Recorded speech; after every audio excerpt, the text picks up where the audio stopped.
On the Shortness of Life is a timeless philosophical essay that explores how we often waste the precious time we are given.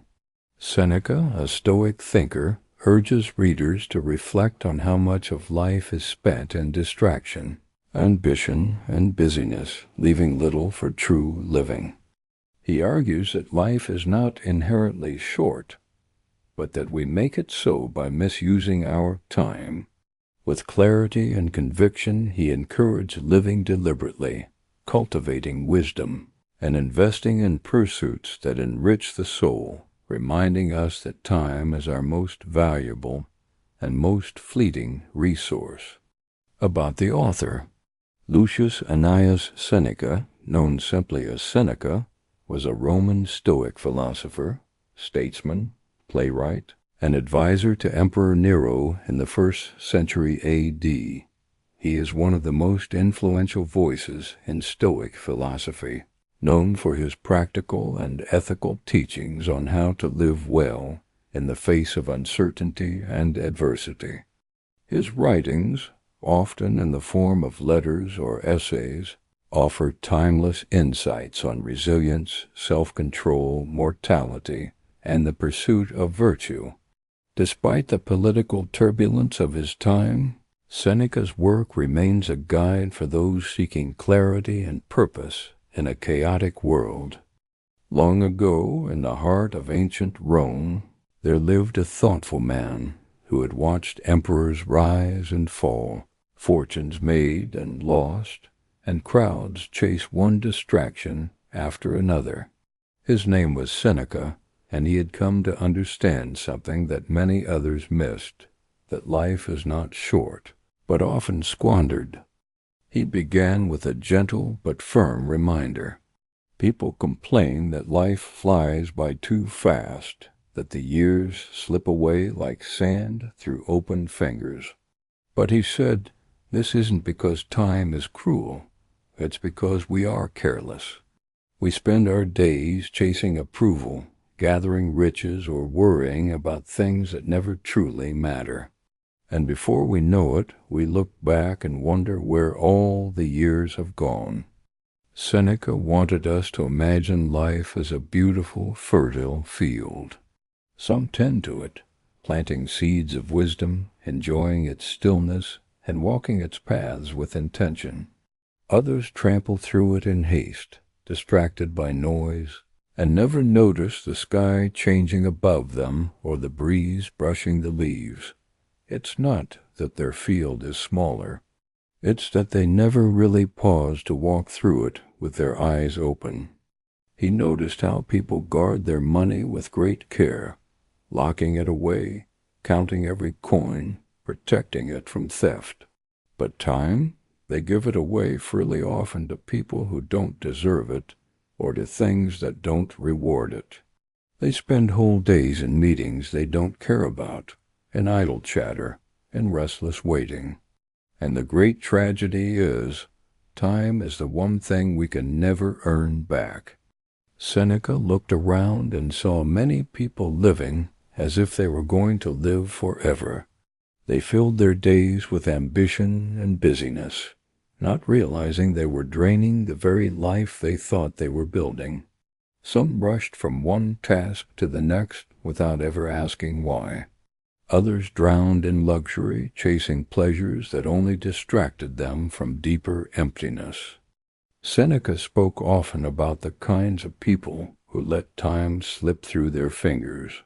He described those who spend their lives serving others, not out of love, but out of obligation or fear. These are the ones who never say no, who rush to fulfill every demand, and who, by the end of the day, feel hollow and unseen. They give their energy away in fragments until there's almost nothing left. Then there are the ambitious ones, he said, the ones who chase honor, titles, and applause. They live not for themselves, but for the crowd. They rise early, make endless plans, and obsess over reputation. But while they're busy trying to be remembered, they forget to live. When silence finds them, when the applause fades, they're left wondering what all the rushing was for. Seneca didn't believe ambition or service were wrong, but he believed that anything done without reflection, without purpose, was a poor investment of life's most precious currency, time. And unlike gold or fame, once time is spent, there's no getting it back.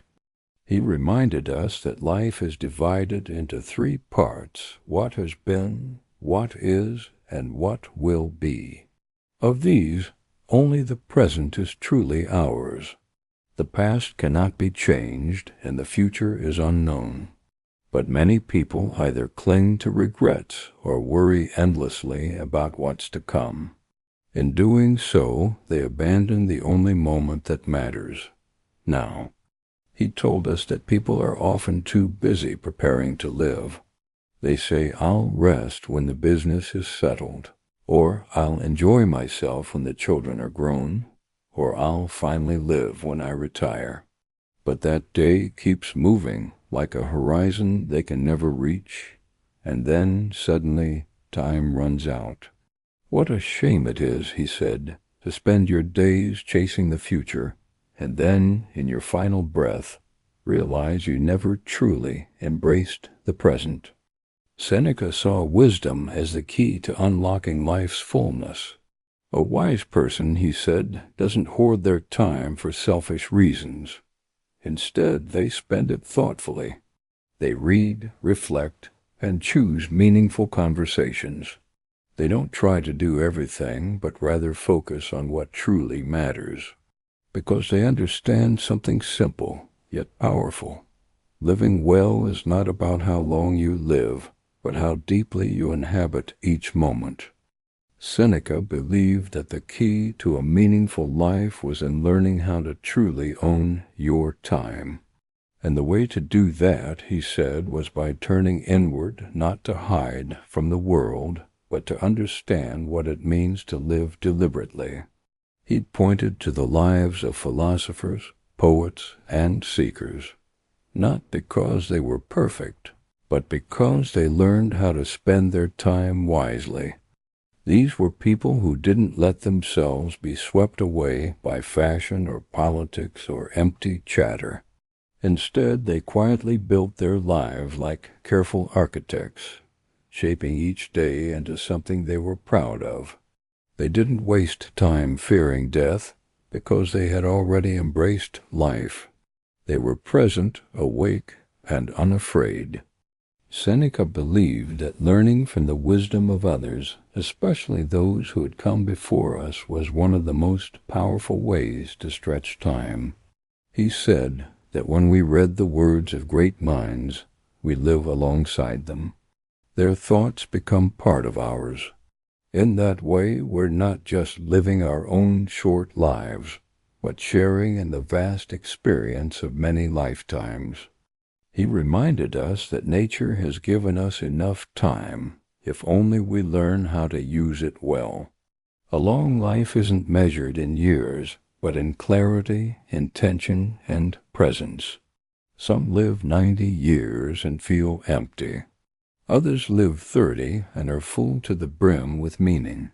It's not the length of life that matters, but the richness of how it is lived. In his quiet, thoughtful way, Seneca invited everyone to imagine a different kind of life.